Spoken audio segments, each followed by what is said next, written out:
Patako, Ardha Pataka Kartari Mukha, Mayurakyo, Ardha Chandrascha, Arala Shukhatundakaha, Mushtischa, Shikharakyascha, Kapitta Kataka Mukha, Suchi Chandrakala Padmakosha, Sarpasirastatha, Mrigashirsha Simha Mukha, Kangulo Alapadmakaha.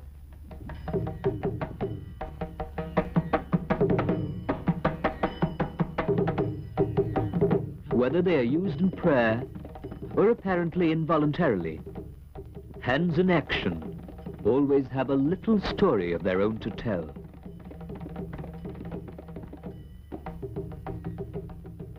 Whether they're at work or bridges between seeming silences, or used to transmit codes or to imitate, in our imagination they conjure up a rich world of associations and so reveal a variety of human intentions and motivations beyond the spoken word.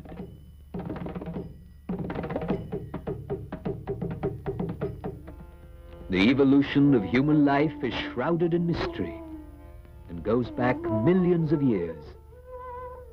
Man has evolved a capacity for the most subtle nuances of insight, experience, and communication.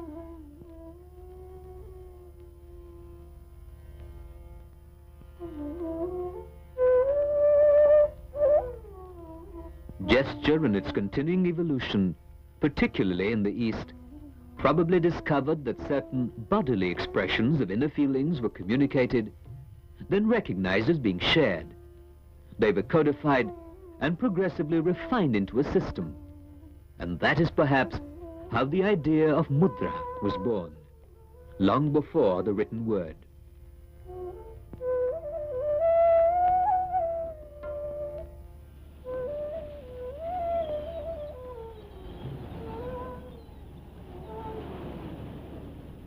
In man's attempt to reach his God, sun worship is perhaps the oldest form of adoration on this planet.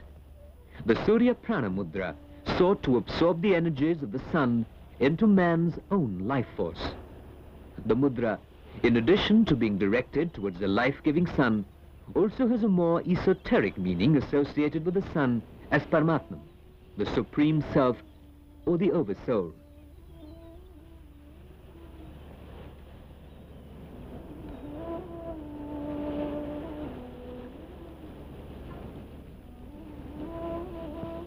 In doing this mudra properly, it is believed that one can trigger off the solar plexus in the abdominal nervous system with great neurological and spiritual benefits. This Surya Mudra is performed with the classical Gayatri mantra to the sun. Om Bhur Bhava Swaha Tat Savitur Vareniyam Bhargo Devasya Dhimahi Dhiyo Yona Prachodhayat.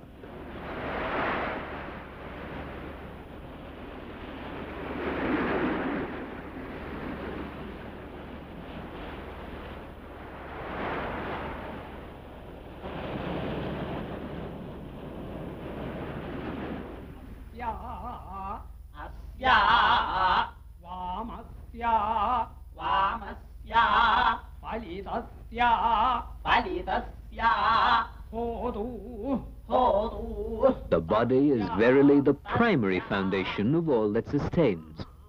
Says an ancient text, the Hindu spiritualistic practices lay great stress on making the body a suitable instrument in order to receive the cosmic vibration.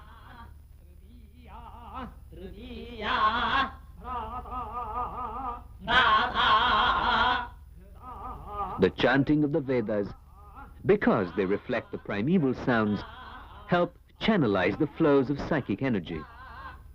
They require the right mental attitude and the right corresponding gesture if they are to have the desired impact in elevating human consciousness. Their sonic effects have to be channelized into the subtle body, and the mudras, it is believed, act here as receiver sets of its field of force. In Vedic chanting, which remained for centuries essentially an oral transmission, the association of mudra or a physical correlative with the chant also became useful in the process of memorization and transmission.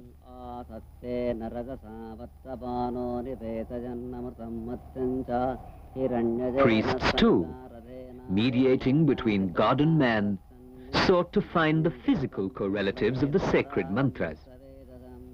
Just as in Vedic chanting, where there is a mudra for each of the syllables, there is a mudra also for each of the major gods of the Hindu pantheon.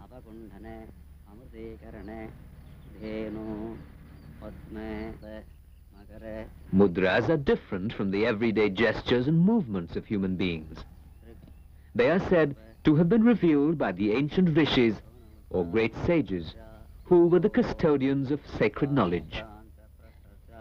These movements of the hands have been called Divyakriya or divine actions by the sage Shukracharya.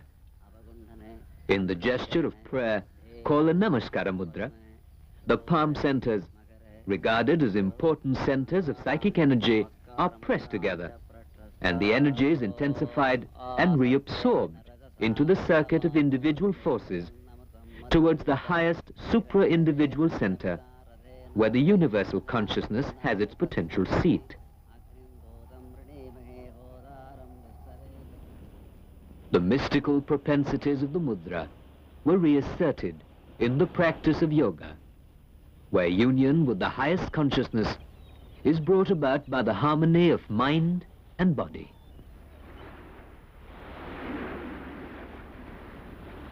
Yoga provides the standard of perfection in all fields of life and supplies the norms of beauty, power, and movement.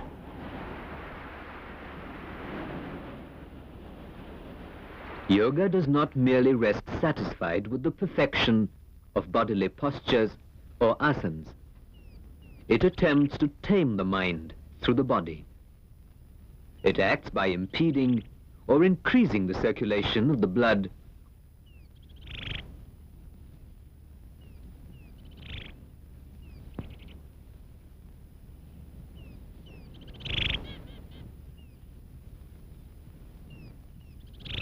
the perfect union between the mind and the body by the correct use of asana, posture, kriyas, movements, and mudras burns out hurdles in the path of Kundalini, or the latent psychic energy, which is aroused by the Antara Mudra and removes all psychic obstacles.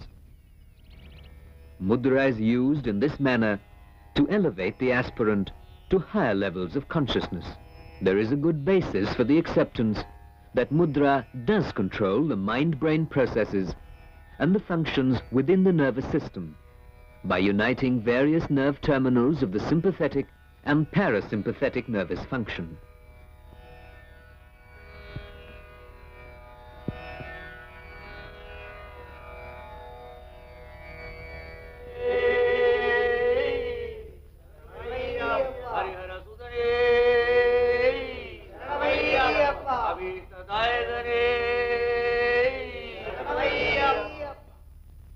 In Hindu ritual, the ultimate goal is the symbolic union of the personal and universal self, of which the deity is the concretization or facet.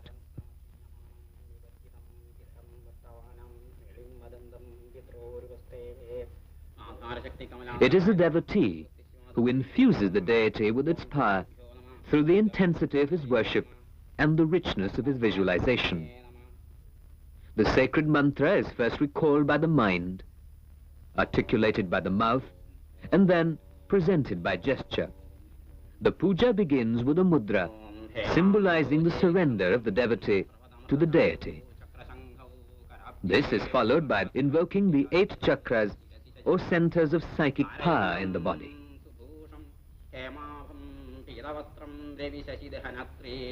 It is thought that gods and goddesses can be invoked by the use of hand gestures, and that different types of spiritual energy can be roused by their use. Perhaps it would be too disturbing for the uninitiated mind to establish a direct communication with these forces, as happens sometimes in a trance, so that the priests mediating between God and man sought to find the physical correlatives of the sacred formula. They called it mudra.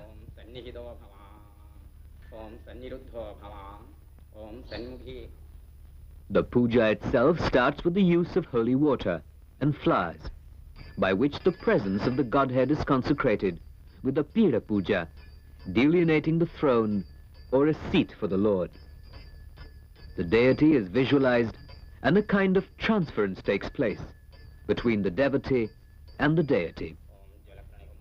Finally, the mukha puja involves the protection and purification of the offering. Here the Surabhi mudra is used.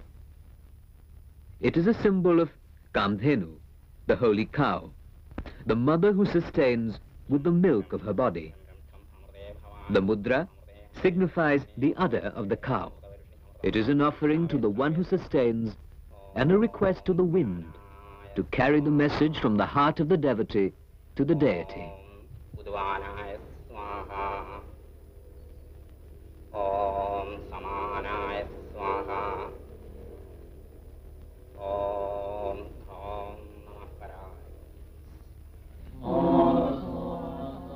From being a means of worship or union, mudra increasingly became inner-directed in the Buddhist tradition.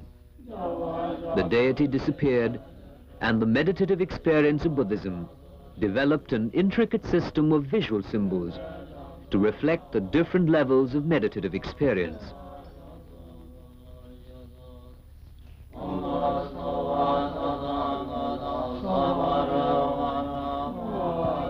In Tantric Buddhism, mudras became exquisitely refined and evolved into a complex language to designate particular stages of mystical experience and consciousness.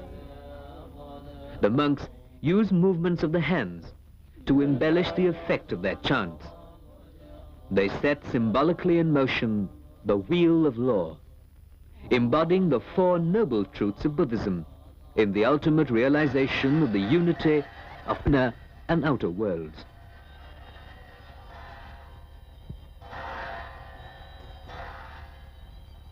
The mudras that were assimilated into Buddhist art represented different aspects of the experience of the Buddha in the process of his realization of nirvana. There is the Bhumi Sparsh, or the earth-touching mudra, which the Holy One used when he called the earth as a witness to his resolution not to give up the search or succumb to temptations till he saw the light. Or the Dharma Chakra mudra, which is called turning the wheel of dharma, broadly denoting the cycle of births and rebirths. With the passage of Buddhist and Hindu rituals through many times and centuries, the essential spiritual idea of the mudra was liable to become blurred and misunderstood. Not so in painting and sculpture, where mudra may have actually remained the most authentic. Even in the traditional forms, mudra has remained a vital and integral element, as in this pose of Lord Ganesh, the destroyer of obstacles in one's path. The right hand is in the mudra of blessing. The sacramental view of life permeated all forms of art. Whether folk or classical, the authenticity of the mudra has been retained. This explains the fullness of the figures, the conquest of the mind, poise and serenity that has remained the most distinct feature of Indian aesthetic experience. Where the joy of creativity was linked to the universal spirit, the ecstasy of this recognition was communicated and made concrete by mudra. This has been writ large in the faces, the finger inflections, and the profound poise of the figures. Indian sculpture uses a smooth, round, and resilient body frame, and in which the posture and hand inflections dominate. The foundation of the human body becomes indeed subordinate to the vital circulation of inner consciousness, chetna, and mood or rasa.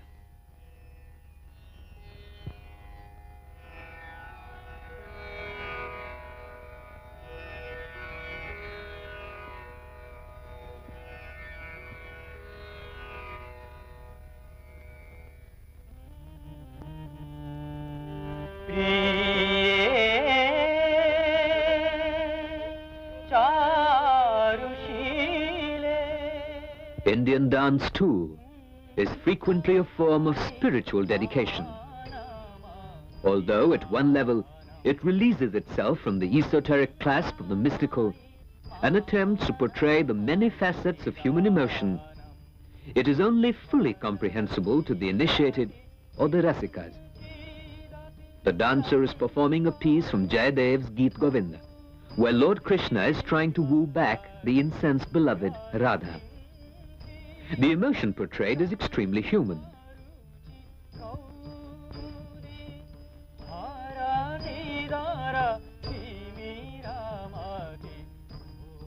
The hands in dance are as the voice of the singer or speaker, and the use of gesture was elaborately coded in the Natya Shastra.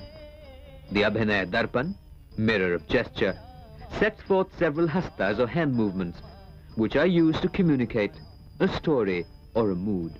The hastas in isolation mean nothing. It is only when they cohere with a certain mood or rasa that they achieve the status of a mudra.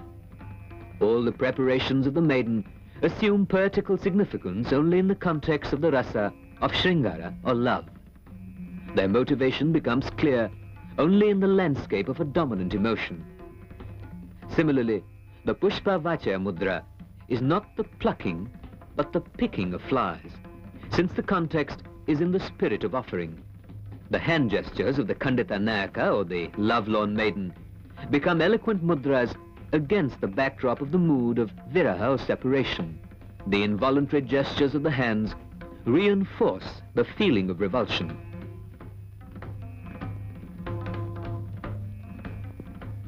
The languorousness of the mood is enhanced by gestures which in themselves would mean little.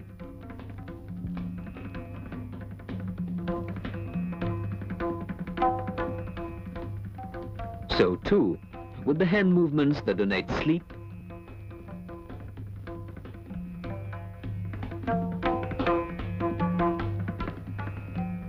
go with the expression of anger,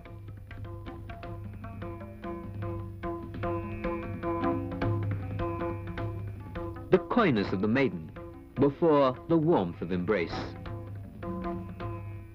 The evolution of mudra in dance ushered in a liberation from the phonetic confines of the world of sound. It went beyond the world of similitude employed in pictorial writing and even sculpture. In dance, there are gestures that come to one naturally, as when requesting an unexpected visitor to come in, sit, then asking someone in, or ordering them in. The hand gestures in themselves could mean any number of things, but put in the context of rasa, the rasa of karunyam or compassion, empathy with someone else's pain, its significance is magnified into a mudra.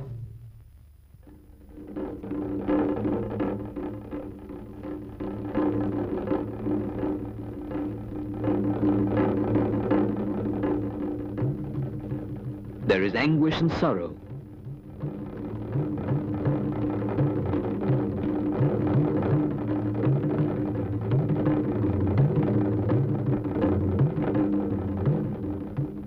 Wonder at the infinite beauty of the universe.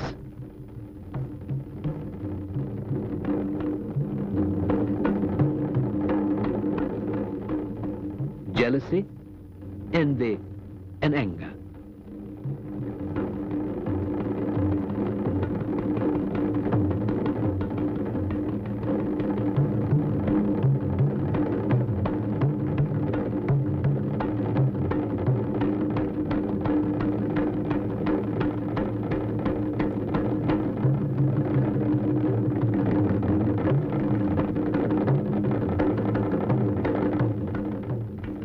Also employed in dance are the gestures of imitation, stressing the most important characteristic of whatever is to be represented. Thus, a drop becomes a trickle, then a brook loses itself into a waterfall, a stream, and then a majestic, meandering, mighty river.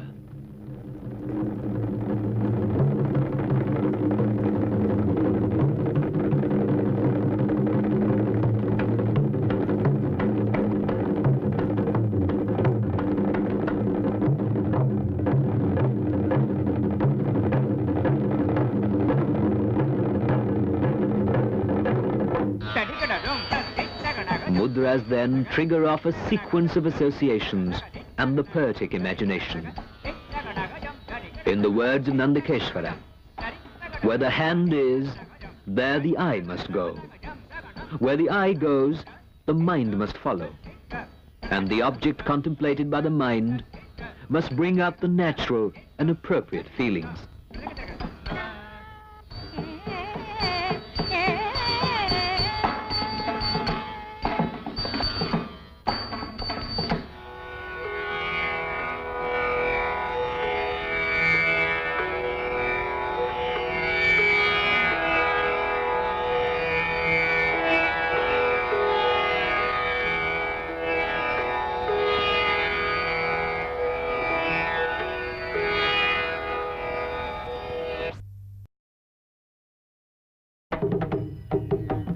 Whether they are used in prayer or apparently involuntarily, hands in action always have a little story of their own to tell.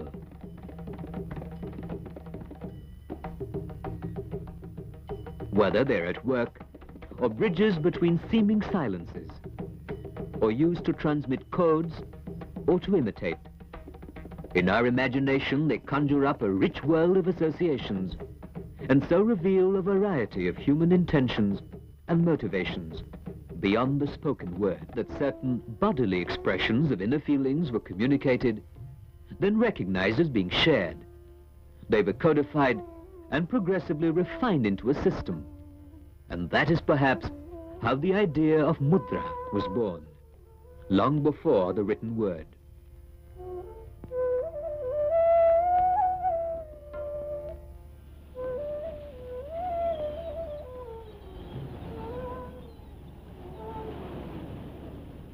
In man's attempt to reach his God, sun worship is perhaps the oldest form of adoration on this planet.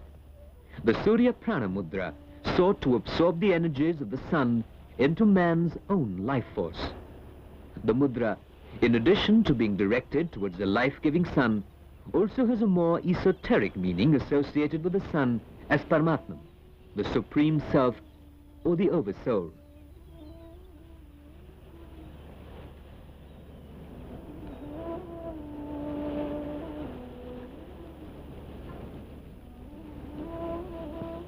In doing this mudra,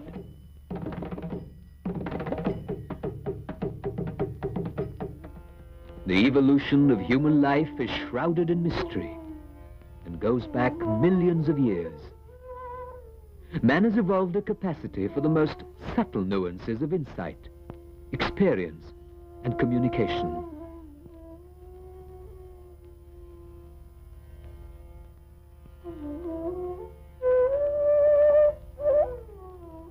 Gesture and its continuing evolution, particularly in the East, probably discovered Stripatako Ardhapataka Kartari Mukha Mayurakyo Ardhachandrascha Arala Shukhatundakaha Mushtischa Shikharakyascha Kapitta Kataka Mukha Suchi Chandrakala Padmakosha Sarpasirastatha Mrigashirsha Simhamukha Kangulo Alapadmakaha.